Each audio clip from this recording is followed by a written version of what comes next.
It's the pregame recap with Moochie Robinson.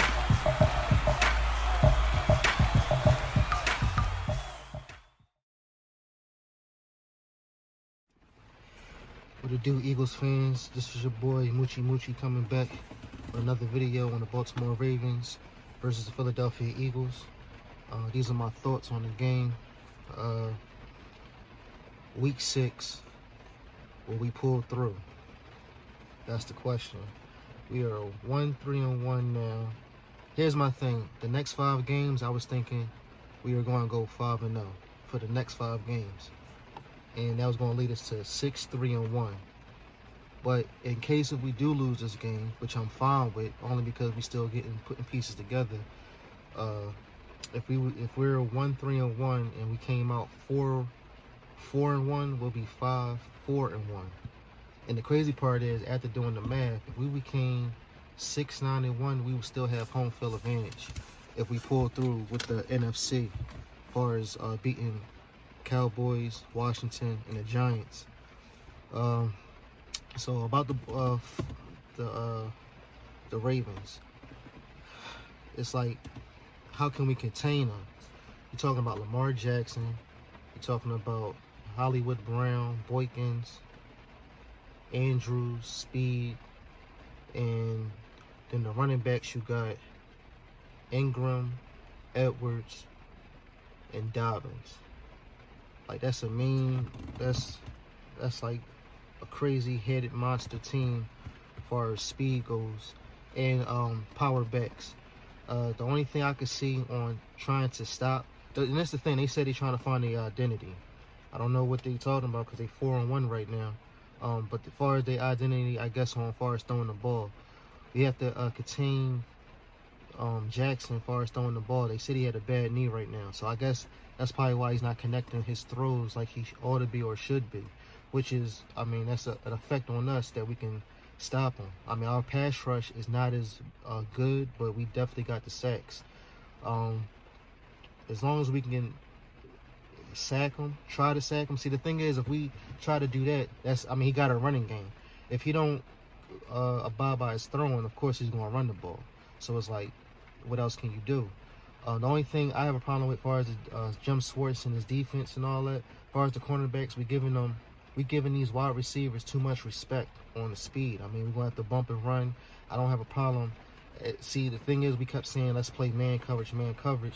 But now it's like we're going to have to either play nickel or we're going to have to play zone, depending on what they formation is. So now that we trying to stop the pass, it's like, all right, we're giving them too much speed. We're giving them too much respect. So, 'cause that's what that's what Mills is doing.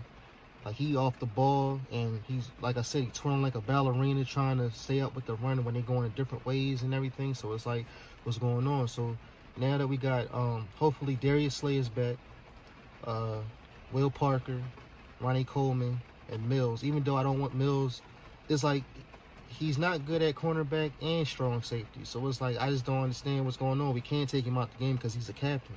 So because we got them 4, we should lead up to something good. Like, we should interceptions and stop the far as the long deep throws. We got the package. Now, the only thing I keep saying, the linebackers. If we switch to linebackers, if Jim Schwartz had it in him just to say, you know what, I'm gonna have Singleton. You could keep Gary in there, but at least have Davion Taylor or Sean Bradley. You do that, you'll be fine. I don't understand why you just can't say, let me just do it on this couple of runs. Like, for the next 4 games, 4 plays, I'm going to have these set of linebackers in, and then we're going to switch it up. Or just have the starting linebackers in there. After you see what's going on, just switch it up. Switching them up on the second half. I mean, I just don't understand why Jim Schwartz, I look at it like this. If Jim Schwartz, if his defense don't do what they need to do, I mean, I would just have to fire him, point blank period, and have this assistant defensive coach, whoever it is, have them step up, point blank period. The same thing with Doug, not fire him, but I need Doug. It's too late to get an offensive coordinator. And if you do get an offensive coordinator, Doug needs to say, here you go, here go my plays. Since you're up in the booth looking down, have a better vision, here go my plays, and me and you can talk about it through the headset. Boom. You know what I'm saying? That's how that works out. Because going through these weeks, I mean, the play calling and the way how, like, the time management on the clock, we failing. Because we could have definitely had that Pittsburgh game, point blank, period. But it was all about time management and a little bit the mistakes. The little mistakes that we do cost us the game. So not only that, so far as the Baltimore Ravens, the wide receivers, I mean, they got speed and they got hands. Hollywood Brown, I'm just thinking about him because hopefully he don't do what Claypool did last week. I mean, he's very easy. Like, he's small and he got speed. The thing that as far as the defense, I need y'all to stay home on gadget plays and reverses. Because that's how we always get messed up. We always leading in, and then when they come around, there's nobody there to do the tackle, or we need the strong safety, whoever's over there, to pick it up. They got to play where the offensive line, they go to the left, and Jackson, he do a bootleg to the right with Ingram. And if anybody's there to block Ingram, he's going to throw it straight to the middle to Hollywood Brown. It works every time. So if on gadget plays, I just going to have to make sure y'all see and just stay home and wait what's coming y'all way. The offensive ball. As far as Carson Wentz, I mean, he's been getting better, but the problem is he got 9 interceptions. We talking about Humphreys and we talking about Marcus Peters. I mean, they're the best cornerbacks that's in the game right now as far as getting interceptions. This football team, that they put so much money into the defense, into the Baltimore Ravens defense, is unreal. So it's like they know how to bump and run, they know how to tackle, they know how to hit you hard. They don't have a lot of sacks. They got like maybe 7 sacks for a season within these games. I mean, which is good, but they do a lot of hits on the quarterback. Carson Wentz, as soon as you hike that ball, you need to throw it away or get it going. Throw it for a wide receiver to get it. Like, thank God we got Travis. Hightower, I mean, y'all don't have a connection. I mean, Hightower, he got the speed to get open, but it's like his hand coordination and his eye coordination is not there to get to the ball. And then I found out that if Deshaun Jackson and Jeffries come back, please don't bench or put him back to the practice squad, because that makes no sense. Travis Fulgham, like, he's the best thing right now. I mean, I think he's the Odell Beckham of our team, as far as wide receivers of what we got, as far as Raygard being out. I mean, he's the answer right now. I don't believe you should put him to the side, and just because these two coming up. Now, Deshaun Jackson, I mean, I'm sorry to say, but I think the age is getting to him. Mentally, he's there, but physically he's not. I mean, he could say that he feel good, but once he get on the field, he might pull his hamstring again. I mean, depending on the hits, he might can't take the hits no more. I mean, I'm calling a spade. Jeffries, I don't know how his foot is. I know he got hands too, but it's like, is the speed still there? You know, so I'm just praying that y'all don't take him off the depth chart. Like, Travis had 10 receptions for 152 yards and a touchdown. Like, why bring him out? If anything, J.J. Arcega-Whiteside, have a talk with him and say, listen, bro, like, you're just not working. You know, just put him to the side. Like, or put, I don't want Quez Watkins to go back to the practice squad, but, I mean, if that's what you got to do, that's what you got to do, because y'all winning with him right now. Like, that's the go-to guy right now. So why would you want to jeopardize that? That's what I just don't understand. Howie Roseman, I can't think of another guy. The other guy, he's the GM for the Jets now, but he used to be with us. I can't. Oh man! Before I made this video, I should have looked up his name. But I don't know. I think he was getting into Harry Roseman, because Harry Roseman don't know how to pick players. Like, it makes no sense to get Nathan Gary when he used to be a strong safety, and I guess he just got his weight up a little bit, that he lost speed, that now that he's getting big to be a linebacker. Y'all changed me to a linebacker. Like, why? For what?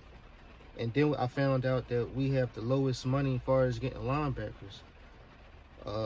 It was another linebacker in the last draft that was in the first round that we could have picked up, because I felt that we had so many wide receivers. Like, why not get him? I can't think of his name, but he's the linebacker for the Chargers.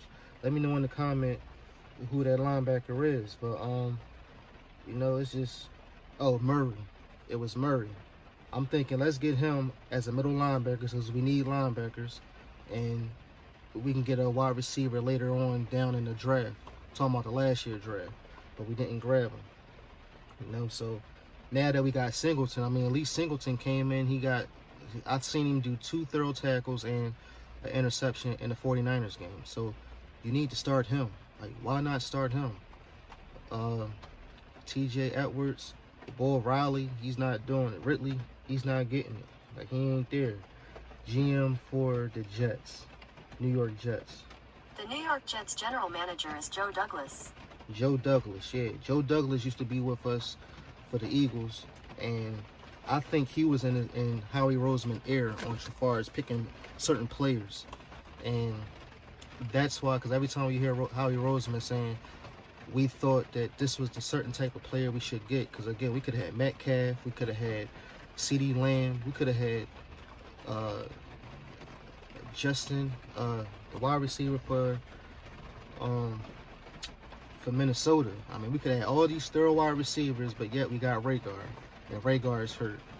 All these other wide receivers, they out here balling like it's no tomorrow. But at the end of the day, Rhaegar, he's hurt. So, and then I got to come back these Eagles players again, talking about some, if you with us, you with us. If you're not, you're not. Like, how dare you say that? Because here I am. I'm just a regular coming up YouTuber. I work 40 hours a week, 40, 50 hours a week. Can't wait until Sunday comes, get a thorough meal, watch y'all play, and then y'all lose. And then you have the nerve to say, if you with us, you with us. If you're not, you're not. That's unacceptable too. I could see if y'all was 4-1, 5-1, or 5-0, or what have you. Then all right, I take that. But the audacity that y'all losing, and then you have the nerve to give me an attitude like that—that's unreal.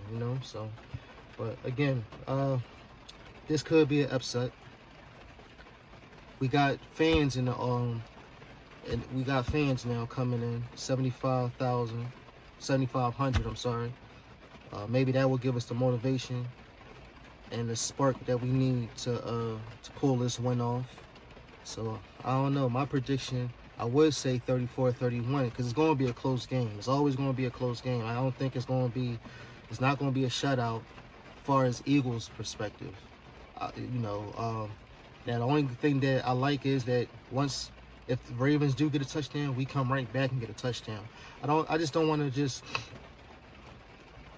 to play catch up. That's what I don't want to do.